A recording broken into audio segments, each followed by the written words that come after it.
할렐루야. 감사합니다. 오늘 조명을 약간 손을 댔더니 사각지대가 하나도 없이 다 이렇게 잘 보이는 것 같습니다. 오늘은 내가 들어가 차지할 땅은 이라고 하는 제의 말씀으로 함께 말씀을 상고할까 합니다. 참으로 끝날 듯 하면서 이 광야의 길이 끝이 나지 않는 것 같습니다. 그러나 분명한 것은요, 인생의 광야를 지나야지만 우리가 가나안 땅에 들어갈 수 있다라고 하는 사실이죠. 요단강을 건너가야 천국을 가듯이 이 광야를 통과해야지만 진정한 가나안 땅으로, 새로운 땅으로, 약속의 땅으로 들어갈 수 있다는 사실이죠. 광야가 없다고 한다면 모세가 진정 모세 될 수가 없었겠죠. 광야가 없었다고 한다면 사울이 바울 될 수 없었을 것입니다. 또 아브람도 아브라함으로 변했죠. 사레도 사라로 바뀌게 되었죠. 이 광야의 시간이 없었다고 한다면 이렇게 변화될 수 없는 것이죠. 야곱도 광야에서 돌베개 베고 그렇게 정처 없이 그런 시간을 보냈기에 이스라엘이라고 하는 놀라운 축복의 사람으로 변화되지 않았습니까? 광야를 지나야지만 우리는 가나안 땅으로 들어갈 수 있다는 사실이죠. 광야는 하나님 없이는 단 하루도 살아갈 수 없는 땅입니다.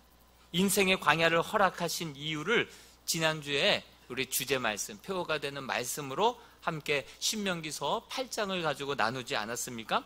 광야를 지나게 하시는 목적이 분명히 있다라고 말씀을 나눴죠. 이는 너희를 낮추시고 줄이게 하셔서 만나를 내려주심은 사람이 떡으로만 살 것이 아니라 하나님의 입에서 나오는 말씀으로 살아야 하기 때문에 이 말씀을 지키는지 아니 지키는지 다시 말씀으로 돌아가게 하기 위해서 이런 광야를 주셨다.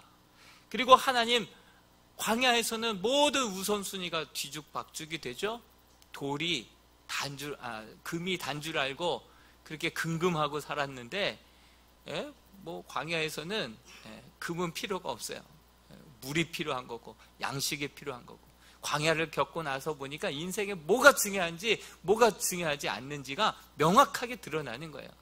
그래서 하나님 없이는 단 하루도 살 수 없는 그 광야를 통하여서 하나님이 정말 내 삶에 함께 하시는 것이 얼마나 소중하고 중요한 것인지를 여실히 깨닫게 되면서 여호와 하나님을 온전히 경외하게 되고 예배가 회복되게 되고 경외함으로 예배로 다시금 회복된다 말씀을 드렸죠.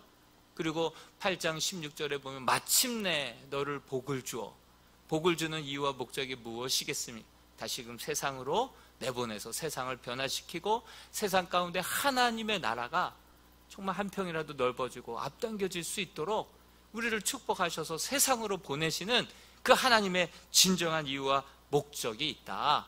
그래서 이 광야를 통하여서 다시 말씀의 사람으로, 다시 예배의 사람으로, 다시 축복의 사람으로 만들어서 세상으로 보내기 위한 그 목적이 이 광야를 주신 목적이다 말씀을 드렸습니다. 동시에 가나안 땅으로 인도하심도 분명한 하나님의 목적이 계신 줄로 믿습니다.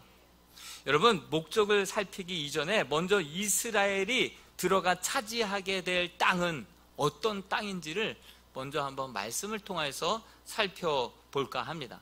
하나님은 아브라함에게 내 본토 친척 아비집을 떠나 내가 내게 지시할 땅으로 가라 라고 말씀하셨습니다. 그래서 그는 그렇게 아내와 또 조카와 또 여러 식솔들을 이끌고 가나안 땅으로 내려와서 결국 세겜 모래 상수리 나무 앞에 멈춰 섰을 때 하나님께서 이 땅을 내가 너와 너 자손들에게 주리라 약속하셨죠.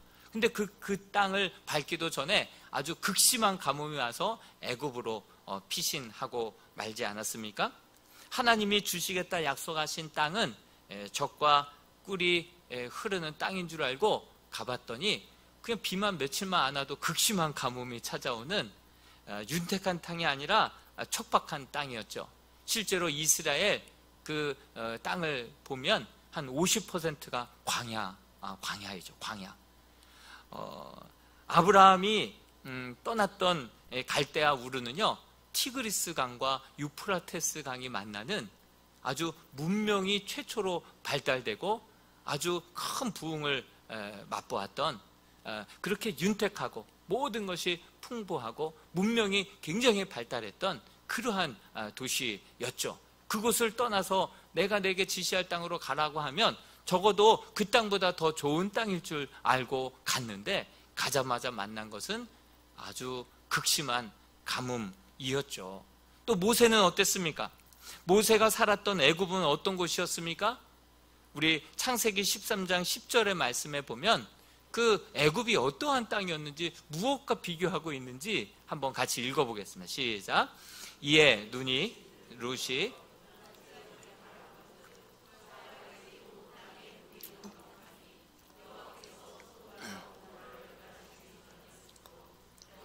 동산과 같고 애굽 땅과 같았더라. 예, 소돔과 고모라가 물이 아주 넉넉하여서 무엇과 같았냐면 여호와의 동산 에덴 동산과도 같고 애굽과도 같았다. 애굽을 여호와의 동산 에덴 동산과 비교를 하고 있습니다. 여러분, 애굽 땅에는 아주 온 땅에 물이 넉넉한 그 에덴 동산과 같다. 애굽에는 어떤 강이 있습니까? 나일강이 있죠. 나일강. 이 극심한 가뭄이 와도 그 강은 마르지 않았죠. 그래서 요셉 때 극심한 가뭄이 왔을 때 전 세계에서 요셉에게 와서 양식을 구하지 않았습니까? 다 가물어도 가물지 않는 곳이 애굽, 그 나일강 주변이었죠. 반면에 모세가 이제 느보산에서 이 가나안 땅을 내다만 보았지 들어가지는 못했거든요. 하나님이 이 모세에게는 이 가나안 땅을 허락하지 않았어요. 근데 그가 느보산에서 내려다 보았던 가나안 땅은요, 저 푸른 초원 위에 그림 같은 집이 있었던 집이 아니에요. 암갈색의 광야였어요. 눈을 의심할 정도로 그 광야였어요. 아니, 하나님이 젖과 꿀이 흐르는 땅이라고 하지 않았습니까? 그런 땅이면 제가 정말 하나님께서 주시겠다고 한 땅이 저렇게 암갈색의 저 광야와 같은 땅이라고 한다면 저 안 들어가도 섭섭하지 않을 것 같아요. 이렇게 생각했을 것 같습니다. 하나님께서 반드시 너희에게 주시겠다라고 했던 약속의 땅은 도대체 어떤 땅이길래 그렇습니까? 오늘 우리가 읽었던 10절과 11절 말씀에 오늘 하나님께서 너희가 들어가서 차지하라고 한 땅이 어떤 땅인지 정확하게 묘사하고 있습니다. 10절과 11절 말씀을 같이 한번 읽어보겠습니다. 시작. 내가 들어가 차지하려 하는 땅은 내가 나온 애굽 땅과 같지 아니하니 거기에서는 너희가 파종한 후에 발로 물 대기를 채소밭에 댐과 같이 하였거니와 너희가 건너가서 차지할 땅은 산과 골짜기가 있어서 하늘에서 내리는 비를 흡수하는 땅이요. 여러분, 이 애굽을 그 채소밭을 경영할 때 그렇게 밭대기로 물을 대서 그 물을 그렇게 나일강에서 끌어와서 발로 좀 수고해서 끌어와서 밭대기에다가 물을 대놓고 그렇게 채소를 경작했던 그러한 밭이죠. 그런데 11절에 나와 있는 너희가 들어가서 차지할 땅은 어떤 곳입니까? 산과 골짜기가 있어서 하늘에서 내리는 비를 흡수하는 땅이라는 거예요. 흡수하는 땅. 결국은 애굽은 수리 안전답, 아주 안전하게 언제든지 비가 오나 비가 오지 않으나 항상 안전하게 농사 지을 수 있는 땅, 그런 땅이 수리 안전답이죠. 그런데 반면에 가나안 땅은 어떤 곳입니까? 하늘만 바라보면서 하늘이 비를 내려주시면 물이 있고 하늘이 문을 닫아서 비가 내려오지 않으면 답이 없는 천수답이라고 하죠. 천수답. 경제 용어로도 보면 천수답 경제다 이러면 좋은 뜻이 아니더라고요. 운명을 하늘이나 운에 맡길 수밖에 없는 위험한 경제 구조를 천수답 그 경제라고 그렇게 묘사를 하고 있더라고요. 애굽에는 나일강이 있어서 언제든지 밭에 물을 끌어올 수 있고 땅도 비옥한 땅입니다. 그래서 젖과 꿀이 흐르는 땅, 여호와의 동산과 같은 곳이다, 이렇게 성경도 묘사하고 있습니다. 그러나 가나안에는 나일강과 같은 강이 없습니다. 목사님, 요단강이 있잖아요. 성지순례 갔다 오신 분들은 요단강 보고 하나같이 하는 말이 실망했다는 것이죠. 샛강이에요, 샛강. 비가 안 와버리면 바짝 말라버리는 그런 샛강이라고 하는 사실이죠. 가나안 땅은요, 하늘에서 비가 내려야 강이 흐르고 비가 그치면 강도 그치는 강입니다. 그러므로 가나안에서는 애굽처럼 강에 의존해서 살 수가 없죠. 오직 하늘에서 내리는 비에 의존해서 살아가야 하는 땅이 바로 가나안 땅이라는 사실이죠. 가나안에서는 하늘만 바라보고 농사를 지어야 하는 천수답 인생을 살 수밖에 없습니다. 땅은 비옥해요. 땅은 비옥해서 비만 오기만 하면 정말 과일도 맛있고 정말 열매들도 채소들도 잘 자랍니다. 그런데 비가 오지 않으면 졸지에 광야가 되어버리는 땅이 가나안 땅이다라고 하는 사실이죠. 하늘에서 비와 아침 저녁으로 기온차가 많이 나기 때문에 그 이슬이 내립니다. 이슬. 그러면은 풀 위에 이슬이 고이면 그 양떼들이 그 풀을 먹으면서 수분을 흡수하기 때문에, 그래서 그 광야 같은 곳에서도 양들을 키우며 살 수 있는 이유가 바로 거기에 있죠. 아브라함이 가나안 땅에 들어오자마자 그들을 기다리고 있었던 것은 기근인데, 그것도 그냥 보통 기근이 아니라 극심한 기근이었다라고 말을 하죠. 그래서 애굽으로 얼른 피신합니다. 그곳에서 아내를 누이라고 속이죠. 이런 일이 그 아브라함 때만 있었습니까? 아니죠. 그 아들 이삭도 그의 아내 리브가를 누이라고 또 속이는 일이 부전자전이라고 똑같이 일어나지 않습니까? 계속해서 대가 바뀌면 바뀔 때일수록 항상 영적인 침체가 오면 그 실질적으로 가뭄이 와서, 아주 극심한 가뭄이 와서 그렇게 광야가 되어버렸던 땅이 바로 가나안 땅이죠. 이삭 때도 기근이 왔습니다. 그 기근이라는 말 앞에 꼭 또라는 말이 있어요. 또 기근이 왔다. 또 기근이 왔다. 야곱 때에도 왔고요. 다윗 때에도 왔었고요. 엘리야 때에도 있었고요. 엘리사 때에도 또 기근이 들었다라는 말이 나오죠. 기근은 아주 상습적으로 드는 곳이 바로 가나안 땅이라고 하는 사실이죠. 왜 하나님은 이런 땅을 아브라함에게, 이스라엘에게 약속하고 이 땅을 차지하라고 주신 이유가 무엇일까요? 가나안은요, 한마디로 젖과 꿀이 흐르는 비옥한 땅, 풍요로운 땅이 아니라 하나님을 바라보게 하는 땅이 가나안 땅인 것입니다. 이스라엘을 말씀의 사람으로, 하나님만 신뢰하고 경외하는 예배의 사람으로, 마침내 겸손한 변화와 성숙의 사람으로, 축복의 사람으로 만들어내는 땅이 가나안 땅이다라고 하는 사실이죠. 축복의 사람이 되어서 하나님의 축복을 받게 만드는 땅이 가나안 땅인 줄로 믿습니다. 다시 말해서 가나안 땅은 광야에서와 같이 매일매일 눈을 들어 하나님의 얼굴을 구하고 하나님의 도움 없이는 나는 살 수 없습니다, 이런 믿음의 고백으로 하나님 바라볼 때 하나님께서 그 고백을 들으시고 그 믿음을 보시고 하늘의 문을 열어서 하늘에서 비를 내려주실 때, 그럴 때 먹고 윤택하게 살아갈 수 있는 땅, 그 땅이 약속의 땅이고 가나안 땅이다라고 하는 사실이죠. 그런데요, 광야라 할지라도 내 삶이 모래를 씹는 것 같고 광야를 걷는 것 같고 끝이 보이지 않는 고난의 연속인 것 같아도요, 여러분, 광야라 할지라도 하나님이 함께 하시면 만나를 주시고 메추라기를 주시고 하늘에서 구름 기둥으로, 밤에는 불 기둥으로 때에 맞는 그러한 은혜로 하나님이 덮어주시고 감싸주시고 채워주시고 인도해 주시되, 그 신발이 닳지 않고 옷이 헤어지지 않게 해주시는 곳이 광야인 줄로 믿습니다. 아무리 광야라 할지라도 하나님이 함께 하시면, 하나님이 힘주시면 그 힘으로 견딜 수 있는 곳이 광야예요. 광야도요, 하나님이 함께 하시면 가나안 땅이 될 줄로 믿습니다. 그러나 아무리 보기에 좋은 가나안 땅에 들어갔다 할지라도 그곳에서 교만하고 자고하고 하나님을 멀리하고 등지고 살아가다 보면 어느덧 하늘의 문이 닫히고 땅의 문이 닫히는 것을 보게 되죠. 여러분 13절에 보니까 하나님 주신 명령을 잘 지키고 마음과 뜻과 정성을 다하여 하나님만을 온전히 섬기면 어떤 약속을 주십니까? 14절과 15절 말씀을 같이 한번 읽어보겠습니다. 시작.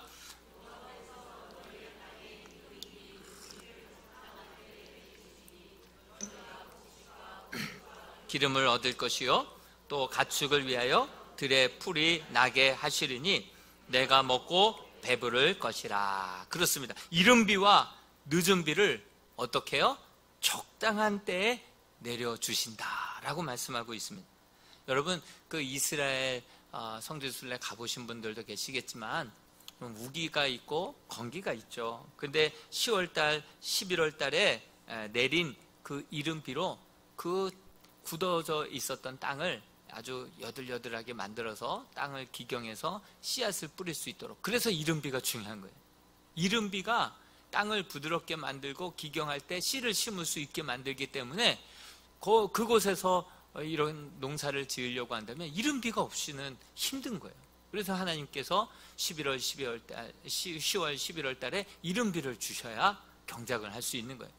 그리고 계속 비가 안 오고 가문다 하더라도 이제 추수하기 직전에 3월과 4월에 또 늦은 비가 꼭 내려야 되는 거예요. 그전에는 그 온도 차이로 이슬로도 얼마든지 살 수 있지만, 그러나 이것이 튼튼한 알곡을, 열매를, 결실을 맺으려면 늦은 비가 반드시 있어야 되는 거예요. 그래서 3월과 4월에 이제 추수를 앞두고는 이 늦은 비가 있어야지만 곡식이 아물게 되는 거지, 이 늦은 비가 오지 않으면 곡식이 그냥 텅 비어 있다는 거예요.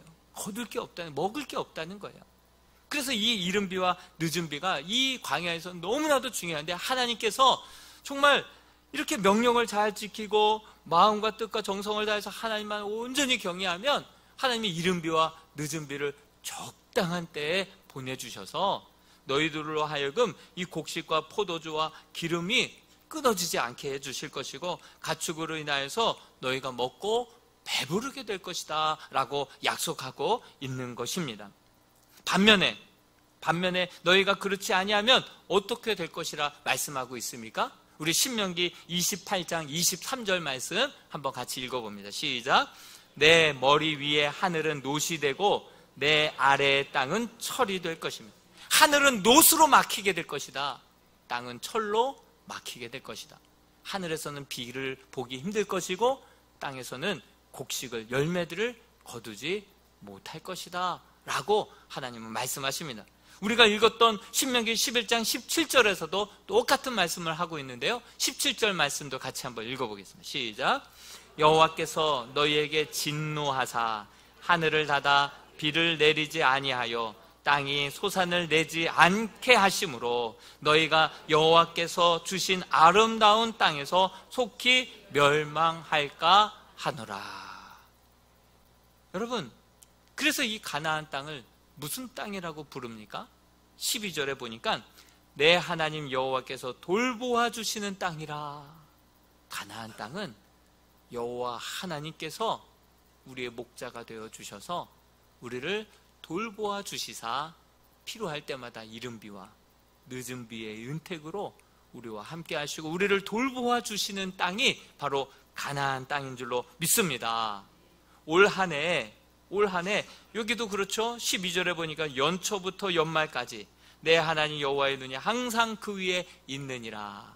여러분, 2023년도는요 하나님 없이 성공하는 한 해가 아니라 하나님이 함께 하시는으로 말미암아 승리할 수 있는 한 해가 될 수 있기를 주님의 이름으로 축복합니다. 가나안 땅은요 비가 와야 농사를 지을 수 있습니다. 그러나 애굽은 비가 오지 않아도 농사를 얼마든지 지을 수 있는 곳이 애굽이에요. 사시사철 나일강에 물이 흘러 넘치기 때문에 하나님 도와주시지 않아도, 기도하지 않아도, 뭐 하나님 앞에 두렵고 떨리는 마음으로 서지 않아도 내 노력만으로도 얼마든지 먹고 살 수 있는 땅, 애굽 땅이에요. 애굽 땅.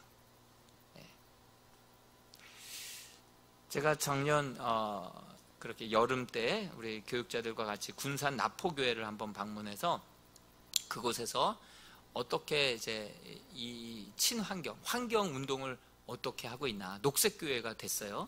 그래서 어떻게 사역을 감당하고 있나, 환경 운동에는 어떻게 동참하고, 어떻게 성경학교 뭐 여름 행사들을 통해서 다음 세대들을 그 환경 운동에 깨어있는 아이들로 어떻게 만들어 간다라고 그렇게 지정된 교회인데 어떻게 하고 있나 하고 가서 보고 왔습니다. 그런데 그 나포교회에 그렇게 친구 목사가 이야기하기를 새만금 방조제가 생긴 이후로 전국이 타들어가는 극심한 가뭄 중에도 거기는 물이 부족하지 않았다는 거예요.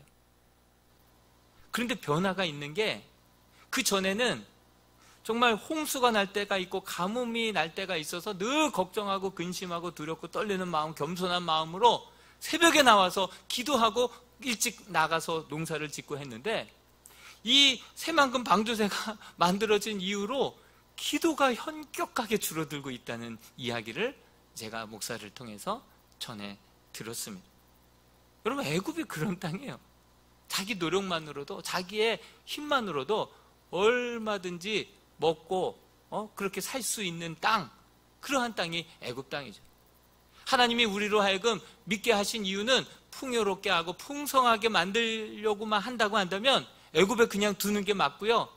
그냥 아브라함을 하란에 불러낼 필요가 없었죠. 그런데 하나님께서는요, 이 가나안 땅 천수답으로 부르셔서 매일매일 하나님 의지하게 만들고 하나님 찾게 만들고 겸손하게 낮추시고 겸손하게 변화와 성숙으로 만들어서 정말 이제 하나님께서 양손 들어주시는 그 축복을 부여받고 정말 새로운 가나안 땅에 들어가서는 그곳에서 많은 사람들을 변화시키고 그들에게 축복을 나누고 하나님의 나라를 한 평이라도 넓혀 나가라고 우리를 가나안 땅으로 불러내신 줄로 믿습니다. 여러분, 다시 말해서 그 가나안 땅은 어떤 땅입니까? 우리로 하여금 기도하게 만들고 하나님만 온전히 예배하게 만들고 하나님 없이는 난 단 하루도 살 수 없습니다 고백하게 만드는 그러한 땅이 진정 약속의 땅이고 가나안 땅인 줄로 믿습니다. 여러분, 가나안에 살아도요, 하나님의 은혜와 축복을 내려주시지 않으면 한순간 가뭄이 찾아올 수 있고요, 그리고 그 땅은 광야로 변화될 수 있습니다. 그러나 우리가 광야에 살고 있다 할지라도 하나님이 우리와 함께 하시면 정말 하늘에서 만나를 주시고 그 90%는 다 불편하다 하더라도 우리를 만나주시는 주의 음성 때문에, 우리를 감싸 안아주시는 구름기둥과 불기둥의 그 응답으로 인하여서 아무리 세상에 힘들고 어렵고 고달프다 하더라도, 고통 가운데 신음 중에 있다 할지라도 하나님이 우리의 기도를 들으시고 응답하시고 함께 하시고 우리를 이끄시는 하나님의 세밀한 손길을 경험한 우리들은요, 광야가 아니라 광야가 가나안이 될 줄로 믿습니다. 여러분, 지금도 마찬가지예요. 지금도 사하라 사막, 여러분, 사하라 사막이 원래부터 사하라 사막이었을까요? 사막화가 되어가고 있어요. 정말 이 지구가 환경 오염도 원인이 있겠지만 영적으로 볼 때 우리의 신앙이 사막화되어 가고 있다 보니까 이 땅들이 너무나도 빠르게 사막화되어 가고 있는데, 매년마다 이 몽골 땅덩어리만한 그러한 땅들이 사막화되어 가고 있다는 거예요. 이것을 영적으로 해석해 보면 우리의 신앙의 믿음이 사막화되어 가고 있다 보니까 이 땅이 점점 이렇게 거대한 분량의 땅들이 사막화되어 가고 있다는 거예요. 반면에 아프리카 국가들은요, 지금 하나님을 막 경외하고 뜨겁게 복음이 막 들불처럼 전해지고 있어요. 그런데요, 그 복음이 전해지는 그 땅들이 윤택한 땅이 되어가고 있어요. 쥐하수를 뿜어내고 다시 녹음이 짓고 그 땅이 되살아나고 있는 그 아프리카의 수많은 영혼들이 예수 그리스도를 주님으로 영접하면서 그 땅들이 점차 변화되고 있는 그러한 모습을 어떻게 우리는 설명할 수 있겠습니까? 여러분, 역사적으로 봐도 이스라엘을 보면 북이스라엘은 10개 지파가 모였죠. 그리고 북쪽에는 헬몬산 그 마르지 않는 샘이 흘러나오고 갈릴리 바다를 이루고 거기는 녹음이 짙고 거기는 막 물고기와 생물이 막 넘쳐나는 곳이지 않습니까? 북이스라엘 살기 좋은 땅입니다. 녹음이 짙은 땅이에요. 항상 윤택하고 풍성한 땅입니다. 그렇지만 남쪽 유다는 어떻습니까? 남유다는 사해바다, 그리고 동서가 고저의 그 높이 차가 1000m나 되는 거예요. 1000m. 예. 그러다 보니까 급경사죠. 다 사막이죠. 돌산이죠. 사람 살기가 여간 쉽지 않은 땅이에요.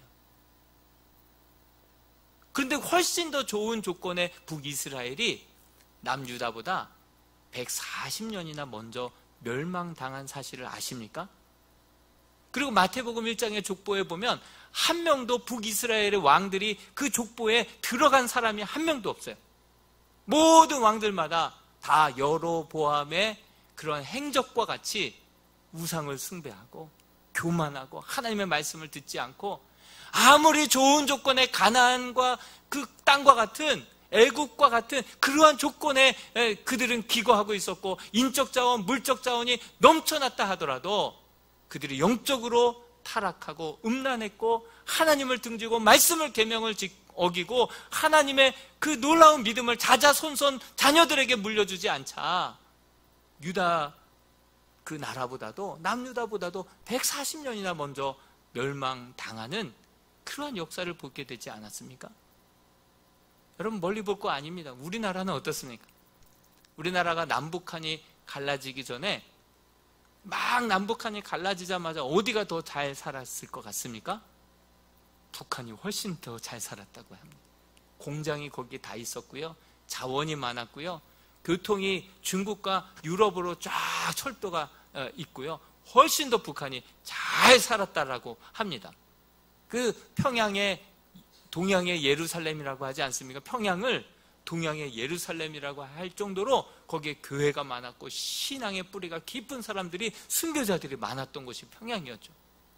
그런데 핍박을 하고 성경을 찢고 교회 문을 닫고 불태우고 그러면서 믿음의 사람들이 밑으로 내려와서 그래서 영락교회를 이루고 또 제가 섬겼던 영흥교회도 그 실향민들이 참 많이 모여서 예배를 드렸던 그런 교회였죠. 그렇게 핍박을 하고 그러자 우리 남쪽에서는 어떻습니까?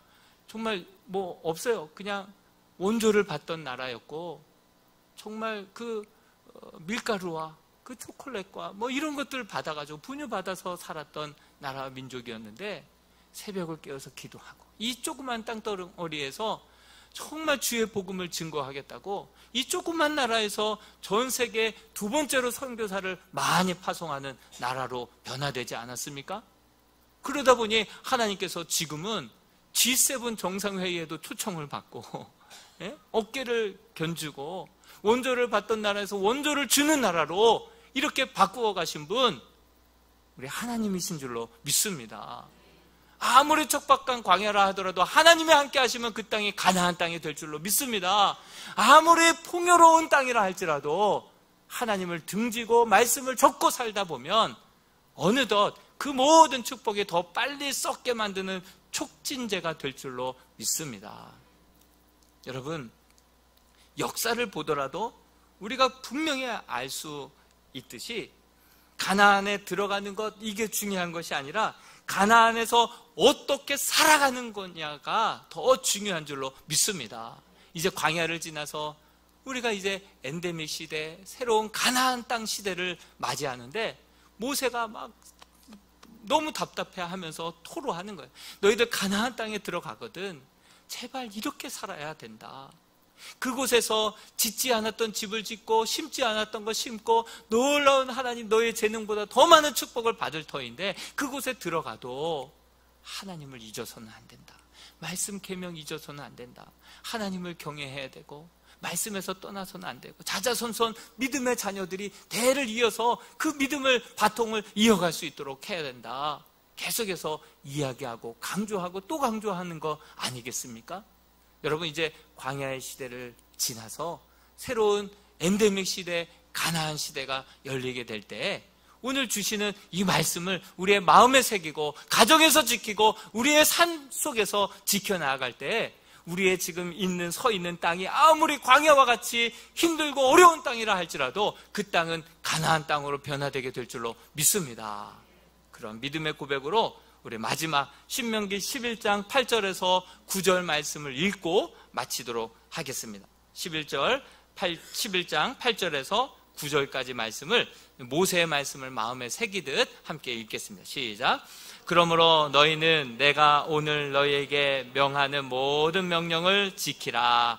그리하면 너희가 강성할 것이요 너희가 건너가 차지할 땅에 들어가서 그것을 차지할 것이며 또 여호와께서 너희의 조상들에게 맹세하여 그들과 그들의 후손에게 주리라고 하신 땅 곧 젖과 꿀이 흐르는 땅에서 너희의 날이 장구하리라.